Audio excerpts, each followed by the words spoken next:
Hi there, folks. Jake Bernstein at the Money Show in San Francisco with Sean Brodrick of the Weiss Group, talking about uranium and metals in general. So, Sean, we are approaching that time of year where gold usually makes a low. Tell us about it. Well, actually, I think gold has made it slow. Now, Right. I have good friends who disagree with me.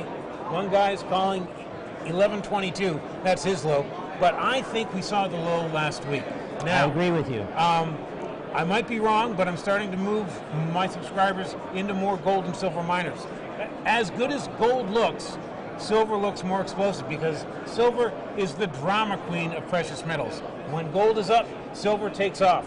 When gold is down, silver is a floor mat. But now gold is up, and really you can see things start to cycle higher. The cycles are coming into play, and we could really see some of these miners, which have been beaten down with a hammer, really start to ramp up. Sean, what about some of the exotics like platinum and palladium? Well, actually, I don't do much with those, frankly. I mean, you can, but I like... Well, thanks for the permission. I mean, sure.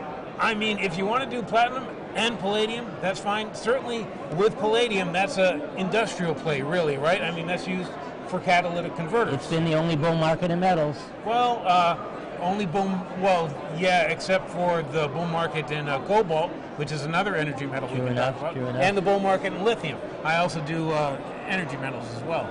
And the coming bull market in uranium. But yes, for now, among the major precious and industrial metals, palladium had a great run. Where are you going to get the most bang for the buck, silver or gold? I think junior silver miners have potentially the most bang, but they also have the higher risk. You have to know what your own appetite for risk is, because if you don't want to go on a roller coaster ride, you don't want to buy those. You want to buy an ETF and just smooth things out. What about some of the ETFs like JNUG? JNUG. Yeah, I like select ETFs in the group. It really depends what you want to do. If you use one of the leveraged ETFs, then you have to be able to understand the risks involved, and you're only in it for the short term. However, if you want to buy something like SIL, which holds a big basket of silver miners, for example, that's a fine way to ride the upswing in the market without having single stock risk. What would be the difference between SIL and SLV? Well, SLV holds physical silver. Right. SIL holds the miners. Where's your best bet?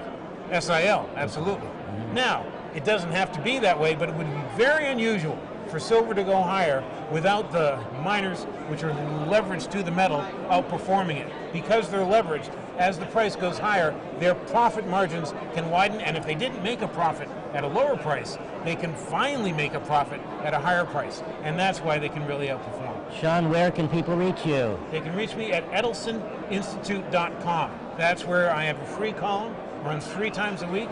You can read me there. Weiss Group is a great group. We have all kinds of publications, not just me, but I hope you read my stuff. Sean, it's been a pleasure. Thanks very much. We'll talk about gold again sometime in the future. Anytime. I love talking about gold. Thanks for your card. Take care, everybody. Jake Bernstein at the Money Show in San Francisco. Thanks for being here. Awesome. All right.